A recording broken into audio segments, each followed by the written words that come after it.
హైడ్రా అనేది ఇప్పుడు చాలా ప్రధానమైన భూమిక ఇప్పుడు ఈ సమాజంలో ప్రభుత్వ పరంగా కూడా మనం పోషిస్తున్నాం. దీంట్లో ఇప్పుడు మీరందరూ వచ్చినటువంటి ఇప్పుడు ఈ డిఆర్ఎఫ్ అసిస్టెంట్స్ గా వచ్చిన వారు, డిఆర్ఎఫ్ మేనేజర్స్ వచ్చిన వారు, మీరందరూ కూడా మిమ్మల్ని మామూలుగా మేము తీసుకోలేదు. అంటే ఎవరంటే వాళ్ళు చెప్తే కూడా మేము ఎవరిని కూడా అలా తీసుకోలేదు. మీ అందరినీ రిక్రూట్ చేసుకోవడానికి ఒక విధానం పెట్టాం.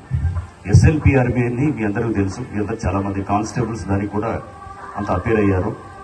ఆ waiting list state level police recruitment board chairman గారు ఉన్నారు, అడిషనల్ డీజీ ఈవి శ్రీనివాసరావు గారు ఉన్నారు, ఆయన సీనియర్ IPS అధికారి. వారితో మాట్లాడి ఆ లిస్టు తెప్పించి మీ అందరినీ కూడా ఈ దగ్గరున్న ప్రాంతాల వాళ్ళందరినీ కూడా మీ అందరినీ కూడా సెలెక్ట్ చేసుకొని మీ మెరిట్ బట్టి మేము తీసుకుంటూ దాంట్లో సామాజిక కూర్పులు కూడా ఫాలో అవుతూ అందరికీ కూడా అది బ్యాలెన్స్ చేస్తూ మిమ్మల్ని తీసుకోవటం జరిగింది. సో మీరంతా కూడా ఒక రిక్రూట్మెంట్లో మిస్ అయినా కానీ కూడా మళ్ళీ దాని తర్వాత ఉన్నటువంటి వెయిటింగ్ లిస్ట్ని బట్టి మిమ్మల్ని తీసుకోవడం జరిగింది.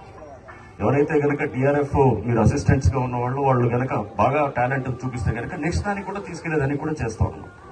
మీ టాలెంట్ ఉంటే కనుక పైకి తీసుకెళ్లేటట్టు దీన్ని తప్పకుండా హైడ్రాలో మేము దానికి కావాల్సినటువంటి సిస్టమ్ని కూడా డివైస్ చేస్తామని చెప్పి కూడా నేను సభాముఖంగా మీ అందరికీ తెలియజేస్తున్నాను. ఈ ట్రైనింగ్ కూడా దాదాపుగా పోలీస్ ట్రైనింగ్ లాగా ఉంటుంది. అంటే మీరు పోలీసు లేకపోతే మన ఇప్పుడు ఆర్మ్ ఫోర్సెస్, ఇక్కడ మన SFOs, ఇదంతా ఫైర్ డిపార్ట్మెంట్, ఇదంతా కూడా మన పోలీస్ అండ్ ఇది ఏదైతే కనుక హోమ్ డిపార్ట్మెంట్లో ఉన్నటువంటి ఒక డిసిప్లిన్ అనేది, అంటే ఇక్కడ తప్పకుండా మన పైన అధికారి మనకు చెప్తే మనం పాటించేటటువంటి ఒక డిసిప్లిన్ ఉంటుందన్నమాట. ఆ డిసిప్లిన్ అనేది ఆర్మ్ ఫోర్సెస్లో కానీ పారామిలిటరీలో కానీ పోలీస్ ఫోర్సెస్లో చాలా ఎక్కువగా ఉంటున్నారు. ఆ డిసిప్లిన్ కోసం మీకు డ్రిల్ నేర్పించడం, లేకపోతే మీకు ఇక్కడ ఈ టైప్ ఆఫ్ PT చేయించడం, మీ అందరికీ ఒక యూనిఫార్మిటీ తీసుకురావడానికి మీ అందరికీ కూడా ఒక మంచి డ్రెస్సులు ఇచ్చి అంతా మేము మీకు చక్కగా చేసి ఈ ఎన్ని రోజులు ఉంటే ఇది బహుశా ఒక 1 వీక్ ట్రైనింగ్ ఉంటుంది. ఈ 1 వీక్ తర్వాత ఇంకో బ్యాచ్ కూడా వస్తుంది. సో ఈ ఉద్యోగాన్ని సీరియస్గా తీసుకోండి, ఎందుకు విస్మరించకుండా సీరియస్గా తీసుకోండి, నేర్చుకోండి. అసలు డిజాస్టర్స్ అంటే ఏంటి దాని గురించి చెప్తారు మన ఆఫీసర్స్, ఎలా హ్యాండిల్ చేయాలి, ఎటువంటి ఇష్యూస్ ఎలా హ్యాండిల్ చేయాలి అని కూడా చెప్తారు. So I wish you all the best.